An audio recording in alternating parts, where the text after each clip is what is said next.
আজকের পর্বে শুরুতে দেখা যায় পদ্ম ব্যানার্জি বাড়িতে ঢুকে পড়ে কিছু কোর্টের আদেশ হাতে নিয়ে।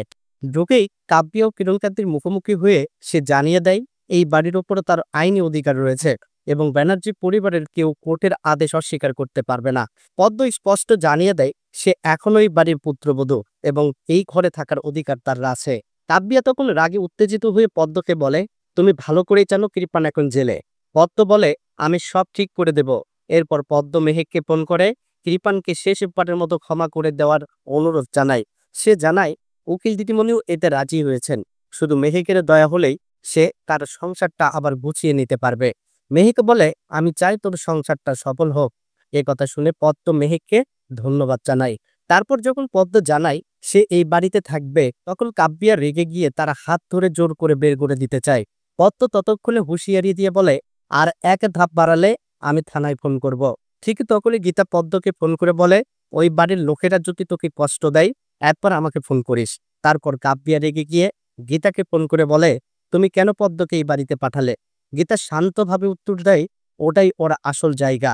সে কোর্টের আদেশ নিয়ে এসেছে তার স্বামীর বাড়িতে ফেরার জন্য, তাই ওকে ঠেকানোর চেষ্টা না করাই তোমার জন্য ভালো হবে। তখন রতিদেবী কাপ্রিয়াকে বলে, তুই মুখ বন্ধ রাখ। পদ্ম যদি এই বাড়িতে থাকতে পারে তাহলে সে কৃপানকেও জেল থেকে ছাড়িয়ে আনতে পারবে। ওই এখন আমাদের শেষ ভরসা। অন্যদিকে দুপুরবেলা স্বস্তিক নিজের হাতে গীতারকে শাড়ি পরিয়ে দেয়। সে বলে, তুমি এখন আমার সন্তানের মা হতে চলেছ, তোমার যত্ন নেওয়ার দায়িত্ব এখন আমার। তাদের মধ্যে কিছু আবেগঘন মুহূর্ত তৈরি হয়। ঠিক তখনই গিনি দরজার বাহিরে থেকে স্বস্তিক আর গীতার ঘনিষ্ঠ মুহূর্ত দেখে ভীষণ রেগে যায়। কারণ গীতা যখন এত সুখে আছে তখন গিনির জীবন দুঃখে পরিপূর্ণ। তারপর গিনি দরজায় নক করলে গীতা তাকে ঘরে নিয়ে আসে। গিনি খাবারের কথা বললে স্বস্তিক জানাই, আমি গীতাকে নিজের হাতে খাওয়াবো, তুমি শুধু খাবারটা রুমে নিয়ে এসো।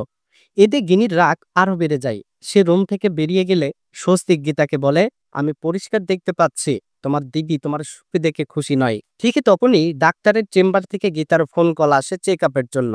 গিনি দরজার পাশে দাঁড়িয়ে লুকিয়ে ভাবে, এই ফোনটা ওদের পরিকল্পনার অংশ, আর আজই হবে গীতার অনাগত সন্তানের শেষ দিন।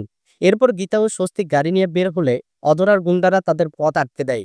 তখন স্বস্তিক ও গীতা দুজনেই গাড়ি থেকে নেমে আত্মরক্ষার জন্য লড়াই শুরু করে, কিন্তু স্বস্তিক গীতাকে ফাইট করতে বারণ করে এবং একাই সাহসিকতার সঙ্গে গুন্ডাদের দাঁড়িয়ে দেয়। ঠিক তখনই স্বস্তিকের ফোনে কল আসে আর সে জানতে পারে যে ডাক্তার শহরের বাইরে চলে গেছে। তাহলে বন্ধুরা, কি হতে চলেছে আগামী পর্বে? দেখতে চোখ রাখুন আমাদের চ্যানেলে আর ফেসবুক পেজে।